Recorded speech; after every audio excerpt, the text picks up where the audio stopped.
বুদ্ধদেব ভট্টাচার্যকে দেখতে এই মুহূর্তে গৌতম দেব, তার দীর্ঘদিনের বন্ধু, যে গৌতম দেবকেও বারবার দাগিয়ে দেওয়া হয়েছিল দুর্নীতিগ্রস্ত বলে, যে গৌতম দেবকে নাকি জেলে পোড়ার কথা হয়েছিল, সেই গৌতম দেব বা বুদ্ধদেব ভট্টাচার্য অনেক দিনের বন্ধুত্ব, সেই বন্ধুত্বের বোধহয় ইতি হচ্ছে। এবং এই মুহূর্তে গৌতম দেব তিনি ওয়াকার করে আসছেন, শরীর ভালো নেই, কিন্তু তাও শেষবার বন্ধুকে দেখার জন্য পাম এভিনিউতে প্রাক্তন আবাসন মন্ত্রী গৌতম দেব, প্রাক্তন মুখ্যমন্ত্রী বুদ্ধদেব ভট্টাচার্যকে দেখতে গৌতম দা এই মুহূর্তে এসেছেন ওয়াকার নিয়ে, হাঁটতে হাঁটতে নিজের দীর্ঘদিনের বন্ধু তাকে দেখতে।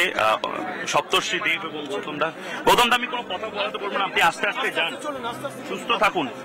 হ্যাঁ, সুস্থ থাকবো। সুস্থ থাকার জন্য লম্বা লম্বা লম্বা মুহূর্ত অনেক আছে, অনেক আছে, অনেক আছে। এত বেশি বলে শেষ করা যাবে না। হট হট সাবজেক্ট আছে, একটা হট সাবজেক্ট একটু শুনি। হট সাবজেক্ট শুনবে বুদ্ধের সাথে যদিও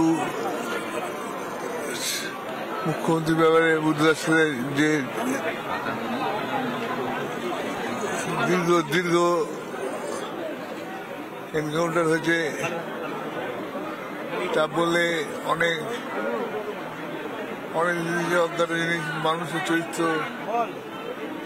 বোঝা যাবে। বলবো না,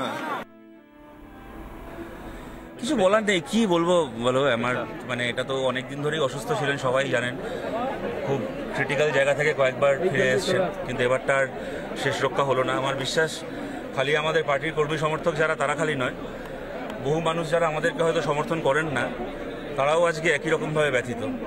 সত্যি মানে বাঙালি একজন অত্যন্ত আপনজন হারালো, যিনি সত্যি বাংলার ভালো চেয়েছিলেন, বাঙালির ভালো চেয়েছিলেন, এরকম একজন চলে গেলেন। শুধু আমি বা আমাদের দল এটা না, সর্বভারতীয় ক্ষেত্রে সমস্ত শ্রমজীবী খেটে খাওয়া মেহনতি মানুষের আবেগ ছিলেন। আমাদের জ্যোতিবাবু যেমন ছিলেন, তারপরে পরই বুদ্ধদা। এদের সম্পর্কে বলা মানে, বেশি বলতে যাওয়া মানে, এটা আমার কাছে ধৃষ্টতাই হবে। এত সত্ত্বেও বলতেই হয়, যেই ধরনের কমিউনিস্ট ব্যক্তিত্ব আমাদেরকে ছেড়ে চলে গেলেন, কমিউনিস্ট আন্দোলনের সর্বভারতীয় ক্ষেত্রে একটা বড় ধরনের একটা শূন্যতা। আমরা আরো চেয়েছিলাম যে বুদ্ধবাবু আরো অনেকদিন থাকুন আমাদের মধ্যে। আমাদের নেতৃত্ব শুধু নন, আমাদের শিক্ষক শুধু আমার বা আমাদের মতো কর্মীদের না, সর্বভারতীয় ক্ষেত্রে লিডারশিপের কাছে তাদের গুরুত্বটা ছিল সেই রকমই। সে ধরনের ব্যক্তিত্ব ছিলেন তারা। অপূরণীয় ক্ষতি, আমাদের একটা শূন্যতা এই জায়গাতে এসেই গেল। আগস্ট প্রয়াত প্রাক্তন মুখ্যমন্ত্রী বুদ্ধদেব ভট্টাচার্য মৃত্যুকালে বয়স হয়েছিল ৮০ বছর। টানা ১১ বছর রাজ্যের মুখ্যমন্ত্রী ছিলেন বুদ্ধদেব বাবু। এই মুহূর্তে ওনার বাড়ি থেকে, পাম অ্যাভিনিউ থেকে সরাসরি আমরা কথা বলছিলাম আমাদের সিনিয়র এডিটর ময়ূক রঞ্জন ঘোষের সঙ্গে। ময়ূক, আর কি ছবি উঠে আসছে ময়ূক?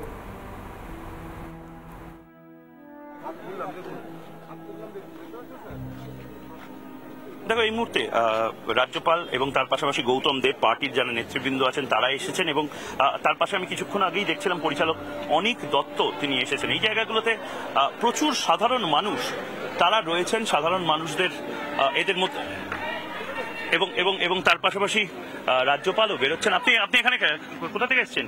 আমি এই তো পাশে বাড়ি থাকি। এখানে? হ্যাঁ। কিসের জন্য? সিএম কে দেখতে এসেছি। সিএম কিরকম মানুষ ছিলেন? অনেকই ভালো ছিল, অনেকই ভালো। কেন, মানে আমি জিজ্ঞেস করছি যে আপনারা মানে বুদ্ধবাবুকেই কেন করতেন? অন্য দলও তো আছে। অন্য দল আছে, কিন্তু এনার বিহেভিয়ারটা অনেকই ভালো ছিল। He is a nice guy, so we love. You love Buddhababu? We love Buddhababu, অনেকই ভালো ছিল, কি বলবো। দেখো, এইভাবে চাপা আবেগগুলো হয়তো বেরিয়ে পড়ছে এবং ইতিমধ্যে এখানে রাজ্যপাল এবং বাকি যারা রয়েছেন তারা একটু একটু করে বেরোবেন, কারণ মনে করা হচ্ছে আগামী কিছুক্ষণের মধ্যেই তার বডি পিস ওয়ার্ল্ডে মাফ করবেন নিয়ে যাওয়া হবে। প্রচুর লোক জমায়েত হয়েছে। আবারও বলছি, এটা ছোট্ট ন্যারো অ্যালি যাকে বলা হয় সন্তু, একটা ছোট্ট গলি এইটা। বিভূতিভূষণ সরণি এখন নাম, কিন্তু একটা সময় পাম এভিনিউ, এবং পাম এভিনিউ বলতেই একটা সময় বুদ্ধদেব ভট্টাচার্যের বাড়ি বোঝানো হতো। যদিও এই বাড়িতেই এই হাউজিং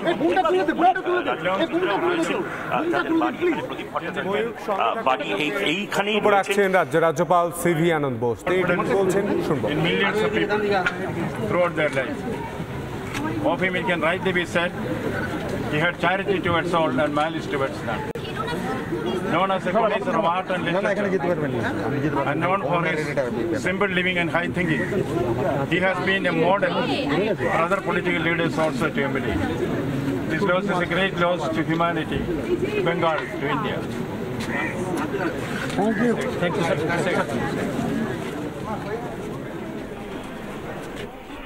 শেষবারের জন্য শ্রদ্ধা নিবেদন করতে রাজ্যপাল সিভি আনন্দ বোস তিনি গিয়েছিলেন এবং সেখান থেকে বাইরে বেরিয়ে এসে তিনি বক্তব্য রাখেন। অত্যন্ত দুঃখজনক যে ঘটনা ঘটে গিয়েছে কিছুক্ষণ আগেই আপনাদেরকে আমরা জানাচ্ছিলাম যে ঠিক সমস্ত রকমের যুদ্ধ আজ যেন কোথাও গিয়ে শেষ হয়ে গেল। চিকিৎসকদের এত প্রচেষ্টা সব ব্যর্থ করে লেনিন মার্কস জগতে চলে গেলেন প্রাক্তন মুখ্যমন্ত্রী বুদ্ধদেব ভট্টাচার্য। তার সতীর্থরা এই মুহূর্তে ভিড় জমিয়েছেন সেখানে।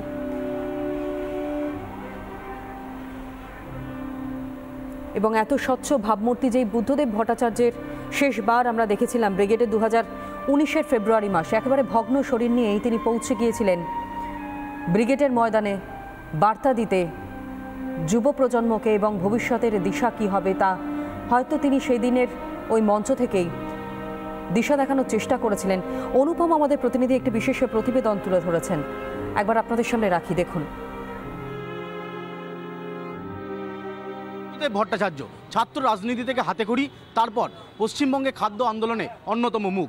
এছাড়াও ভিয়েতনামে যখন যুদ্ধ চলছিল তখন মার্কিন সাম্রাজ্যের বিরুদ্ধে অন্যতম মুখ হয়ে উঠেছিলেন উত্তর কলকাতার এই যুবক।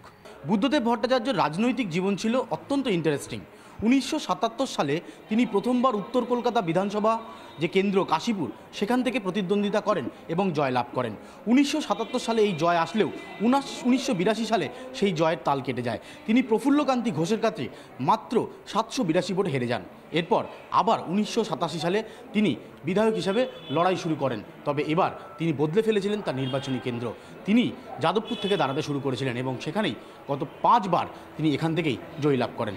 2011-এ বুদ্ধবাবু হেরে যান তৃণমূল কংগ্রেস প্রার্থী মনীশ গুপ্তর কাছে।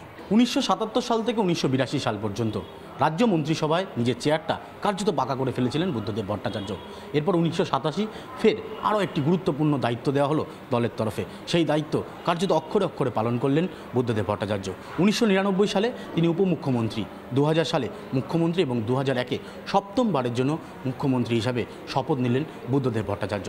তার রাজনৈতিক জীবন ছাত্র জীবন থেকে শুরু, এমনকি পশ্চিমবঙ্গের খাদ্য আন্দোলনে তার ভূমিকা ছিল অন্যতম। এই বুদ্ধদেব ভট্টাচার্য ভিয়েতনামে যুদ্ধের সময় মার্কিন যুক্তরাষ্ট্রের বিরুদ্ধে অন্যতম মুখ হয়ে উঠেছিলেন। স্বাভাবিকভাবে আজকে তার প্রয়াণে শোকস্তব্ধ গোটা মার্ক্সবাদী কমিউনিস্ট পার্টি। ক্যামেরায় ওয়াসিম আহমেদের সাথে অনুপম পাত্র, রিপাবলিক বাংলা, কলকাতা। এবং দলের সদস্যরা তারা বলেইছিলেন যে তার দেহ দান করা হয়েছে ইতিমধ্যেই, এনআরএসে তার দেহ দান করা হয়েছে এবং চক্ষুদানের প্রক্রিয়া ইতিমধ্যেই শেষ হয়ে গিয়েছে। যা কিছু কাগজে কলমে প্রক্রিয়া থাকে সেই প্রক্রিয়া সম্পন্ন হয়েছে এবং চিকিৎসকরা সম্ভবত বেরিয়ে আসছেন। যে ছবি দেখাচ্ছি পাম অ্যাভিনিউয়ের সেই বাড়ি, 59 নম্বর পাম অ্যাভিনিউয়ের সেই ছোট্ট একটা ফ্ল্যাট ঘর, এবং সেখানেই রাজনৈতিক জীবন শুধু নয়, একই সঙ্গে মুখ্যমন্ত্রী হিসেবে তিনি শপথ নেওয়া তার আগে থেকেই তিনি কিন্তু এই বাড়িতেই ছিলেন এবং দেহ দাহ নয় দেহ দানে বিশ্বাসী ছিলেন বুদ্ধদেব ভট্টাচার্য। আর সেই মতোই তার দেহ দান করা হয় এনআরএসে এবং তার আগে যেই প্রক্রিয়া তার মধ্যে অন্যতম চক্ষুদান।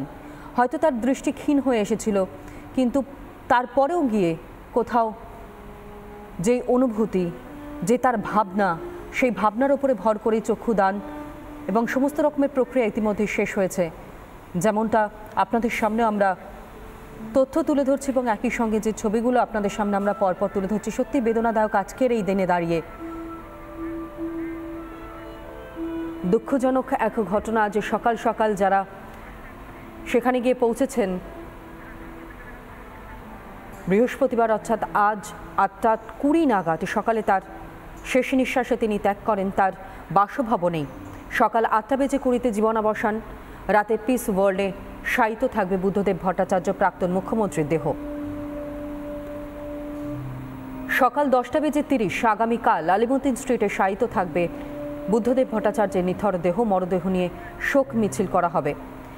বিকেল ঠিক 4:30 নাগাদ এনআরএসে মরণোত্তর দেহদান এবং সেই দেহদান করার কথা ইতিমধ্যেই দলের তরফ থেকে বুদ্ধদেব ভট্টাচার্যের পরিবারের তরফ থেকে ঘোষণা করা হয়েছে। মরদেহ নিয়ে শোক মিছিল, মানববন্ধনের মধ্য দিয়ে পায়ে হেঁটে নিয়ে যাওয়া হবে এনআরএসের উদ্দেশ্যে এবং একই সঙ্গে আলিমুদ্দিন স্ট্রিটে শায়িত থাকবে ঠিক সকাল 10:30। বিকেল 4টের সময় মরদেহ নিয়ে শোক মিছিল, মানববন্ধনের মধ্য দিয়েই তার প্রতি শেষ শ্রদ্ধা নিবেদন করা হবে। পায়ে হেঁটে তার অনুরাগীরা, তার সতীর্থরা, তারা শেষবারের জন্য শ্রদ্ধা নিবেদনের পাশাপাশি এই নিথর দেহ এনআরএসের কর্তৃপক্ষের হাতে তুলে দেবেন।